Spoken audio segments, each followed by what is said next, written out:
Welcome to the Literature Lessons series, where we delve into the lives and works of remarkable authors and their literary contributions. Today, we are focusing on Emily Dickinson, a poet whose unique style and profound themes have left a lasting impact on American literature. As we explore her life, her secluded existence, and the themes that permeate her poetry, you will discover why Dickinson is considered one of the most important voices in the English language. So, let's embark on this journey into the world of Emily Dickinson. Emily Dickinson was born in 1830 in Amherst, Massachusetts, and she lived a largely reclusive life until her death in 1886. Despite her seclusion, Dickinson is now recognized as one of the most influential poets in American literature. Interestingly, during her lifetime, only a handful of her nearly 1,800 poems were published, and those were altered significantly to align with conventional poetic norms of the time. Dickinson rarely left her home or welcomed visitors in her later years, but she transformed her solitude into a creative force, writing passionately about themes like nature, love, death, and the mysteries of existence. Her poems are marked by a unique use of punctuation, especially dashes, irregular capitalization, and a language that is both powerful and compressed. This style gives her work a distinctive voice that has inspired countless writers and poets. Now, let's take a closer look at the main themes of Dickinson's poetry. One of the most frequent themes in her work encompasses death and immortality. Dickinson approached these themes with a blend of fascination, fear, and acceptance, creating a complex landscape that challenges straightforward interpretations. Death, for her, is not simply an end, it is an exploration filled with uncertainties and profound questions. Alongside this exploration of death, Dickinson's poetry beautifully captures the complexities of nature. She finds in nature not only beauty but also metaphors for deeper human emotions. Gardens, flowers, and natural phenomena permeate her verses, transforming into mirrors reflecting her internal landscape. Additionally, love and desire are also significant themes. Many of her poems resonate with longing and passion while often intertwining elements of melancholy and loss. She addresses the intimacy of relationships and the pains that can accompany them. Dickinson's engagement with faith and doubt adds another layer to her poetry. Raised in a strict Puritan upbringing, she wrestled with concepts of salvation, grace, and devotion as she charted her personal spiritual journey through her writing. Now let's discuss what makes Dickinson's poetic style so distinctive. One of her most notable stylistic choices is her use of dashes. These dashes serve not only as punctuation but as tools for creating pauses, encouraging readers to linger on certain phrases. Furthermore, her irregular capitalization emphasizes particular words, giving her poetry an unconventional flair. Rather than adhering to traditional forms of rhyme, Dickinson often employs slant rhyme, leading to an unsettling yet intriguing sound. Her poems are often concise, embodying a unique blend of simplicity and complexity that allows for endless interpretation. This characteristic has continually inspired poets who followed her, including modernist figures like Wallace Stevens and Sylvia Plath. Now, let's consider why Dickinson chose to live a reclusive life. Her withdrawal into relative solitude is a topic of much speculation.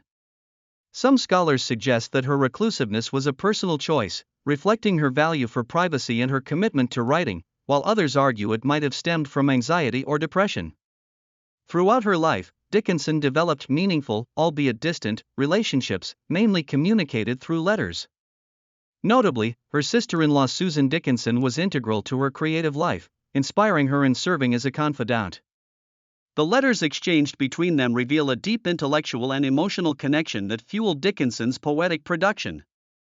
Despite her refusal to engage with the literary circles of her time, this seclusion provided Dickinson with the focus necessary to dig deeper into her understanding of the human soul.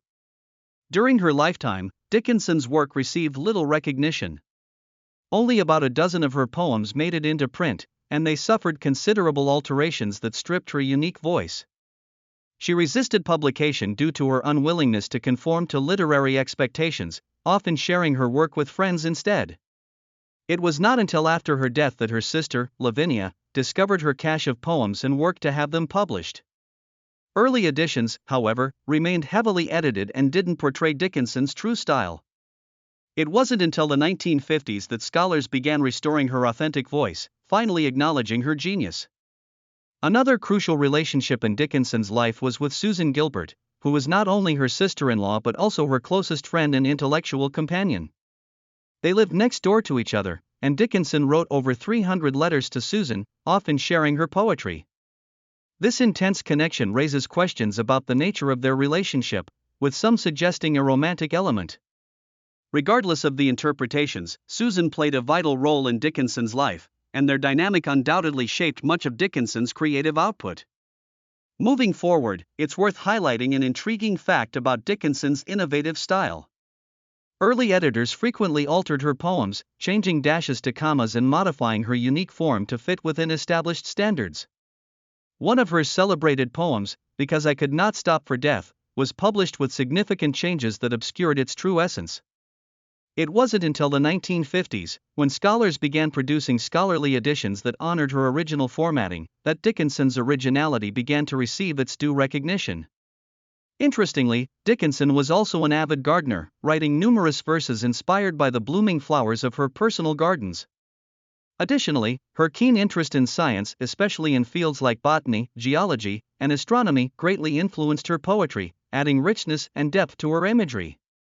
These interests help to illustrate that Dickinson was not merely a recluse but an engaged thinker grappling with the intellectual currents of her era. Another vital aspect of Dickinson's work is her complex relationship with her religious background. Growing up in a Puritan and Calvinist household, she wrestled with significant theological questions in her poetry.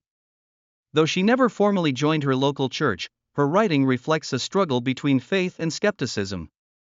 Her exploration of concepts like salvation and the nature of humanity often manifests as a deeply personal investigation of the soul's journey. This interplay between faith and doubt imbues her poetry with a sense of tension, making her works both spiritually profound and strikingly modern. Death and immortality are central themes that Dickinson frequently explores. She often personifies death as a gentle figure, such as in her poem Because I Could Not Stop for Death. Here, death is likened to a courteous coachman who graciously escorts the speaker on a journey, presenting a nuanced view of mortality. Dickinson's treatment of death is often paired with themes of immortality, suggesting that there is life beyond the grave. However, her perspective is not definitive or comforting. Instead, it raises important uncertainties surrounding what lies beyond. In many of her poems, she articulates the fear and pain associated with loss while simultaneously discovering beauty in the unavoidable reality of death, which lends her work a unique and raw emotional honesty. Emily Dickinson's legacy in American poetry is profound and far-reaching. Today, she is celebrated as one of the most original voices in American literature. The innovative elements of her style, ranging from her unique punctuation to her exploration of complex themes, foreshadowed modernist movements in the 20th century and inspired generations of poets, including luminaries like Adrienne Rich and Elizabeth Bishop.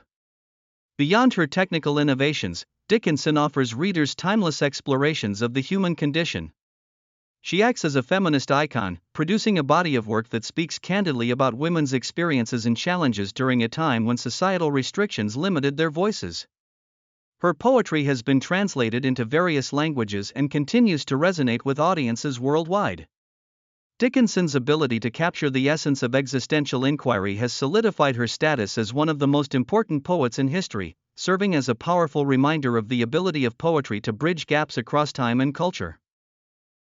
As we wrap up our exploration of Emily Dickinson, we've learned a great deal about her life, her themes, and her distinctive poetic style.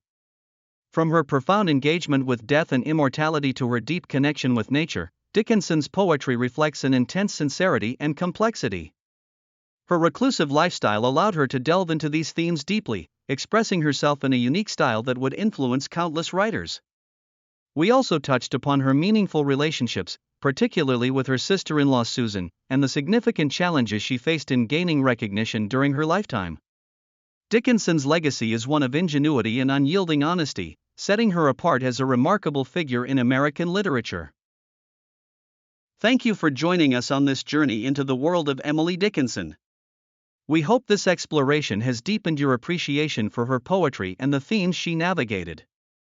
Join us next time as we continue to explore the incredible voices that have shaped literature throughout history. Until then, keep reading and reflecting on the power of words.